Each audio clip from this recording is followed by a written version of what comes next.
good evening and welcome all of you to my YouTube channel Animals and Pets with Partha. Today I am going to talk to you about a different subject. A subject that of course is very important for dog lovers to know. Because we dog lovers actually adore our dogs. We glorify our dogs.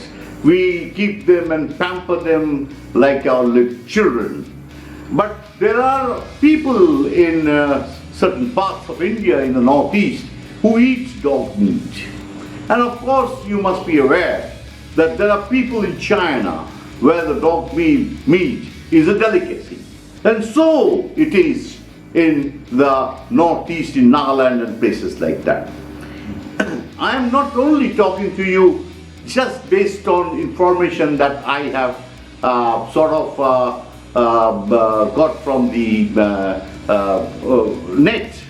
Actually, I have had the opportunity to come in close contact with people who have actually been suppliers of dogs to be slaughtered as dog meat. I will tell you, because I have been in this fancy for say 50 years. But let me just go back a little more beyond. Actually, these purebred dogs came to our country from the British, and then from then the culture came. So in Calcutta, which was a British settlement, a lot of British left India after the independence of India, and plenty of these people, they all owned dogs, and the British were very particular that if they could not give them to good homes, they would not let their dogs suffer. And they've been used to the luxuries of the house. They've eaten the best of food. They've got the best of care and looking after. And after that, if they're subjected to torture and given to somebody who does not know the value or doesn't have the money to feed the dog, look after the dog, they usually they actually put the dogs down to sleep. And in those days, my parents, my father, who was also he knew most of the, has seen independence, so he told me that they used to put their dogs down, they would shoot them down. And later, of course, nowadays they don't shoot their food. Like in race horses, of course, when the horse, which has been kept under the best of condition and care, and they've been races. After they retire, they actually have a lot of life left.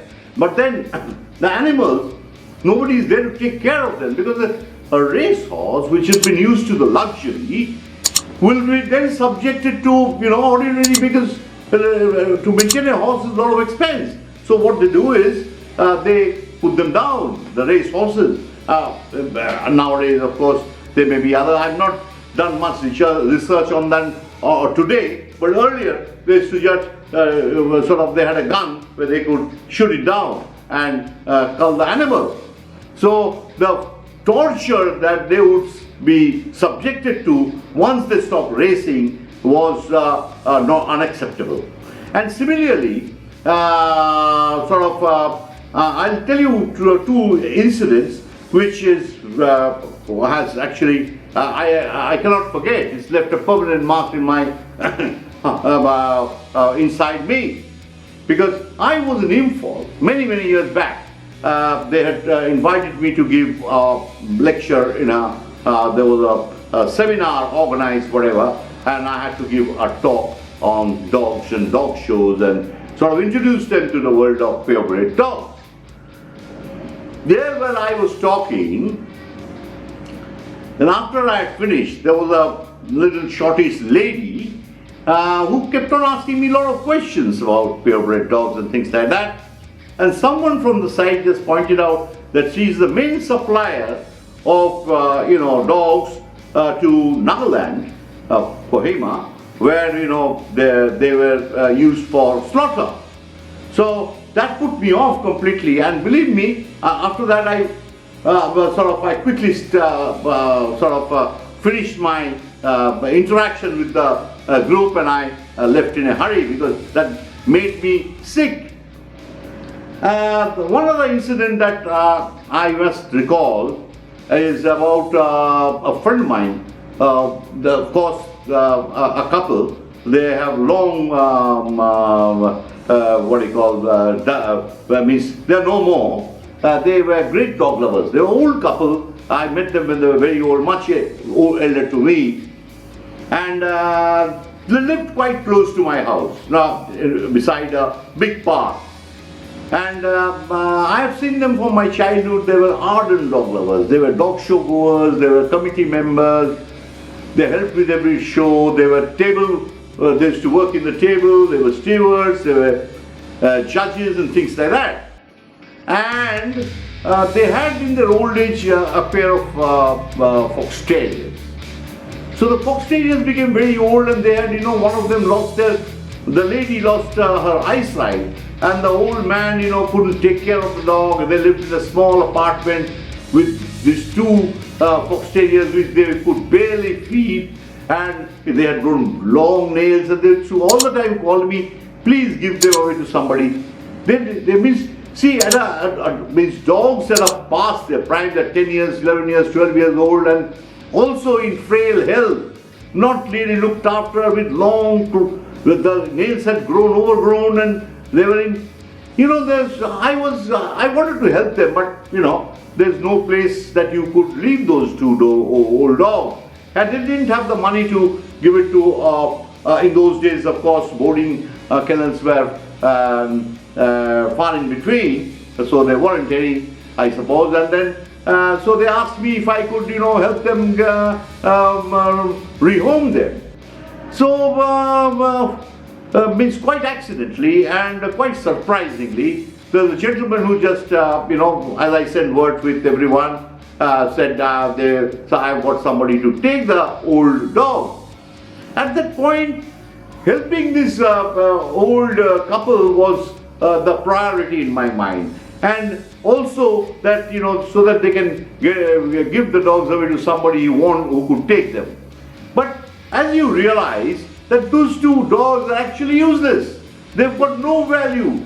They are old, they can barely walk, and so the dogs were given away to this man, and was sort of, I think, of course, I reconfirmed was from Nagaland. And then somebody from the railways in the station said they got up on a train and went to the northeast. So later on I researched on the matter, and I realized that these two dogs are actually useless to anybody. Means they wouldn't be, they were not doing charity. They don't run a sort of a old age home or something, a shelter or nothing like that. So those dogs were taken. I presume, and of course I have done a lot of research, that dog meat is very tasty. And somebody who's actually tried it and has actually not regular dog meat eater, but just to sort of experience it and eat it, and says it's far better than, tastes much better than beef or mutton, and it has a different flavor. And I presume, like you have different varieties of chicken and things like that, different breeds of dogs will also taste different. So those two Fox Terriers, the old, means frail, close to dying, whatever, still alive, of course. They were loved and cared and kept by these two, that old couple who had no other alternative to give it away. They finally gave it up, were able to get rid of it, but I cannot tell you what the fate of these two dogs were. So these are matters that we must also know. Means I'm only discussing these as dog lovers. We must keep in mind that we must also raise a voice and find out, because in Northeast definitely there are some places where dog meats were eaten, and we must. It's all banned. Dog meat is totally banned in this country. So we must also sort of raise a voice that the dogs are not to be eaten once it is banned in this country. And thank you very much. But why I wanted to mention this is actually it still leaves a big hurt in me that I was instrumental, or maybe unknowingly, those two dogs that I tried to help the old couple to give away because they couldn't take care of it, must have gone to the wrong hands. Good night, and we'll be back in a short while with a new episode.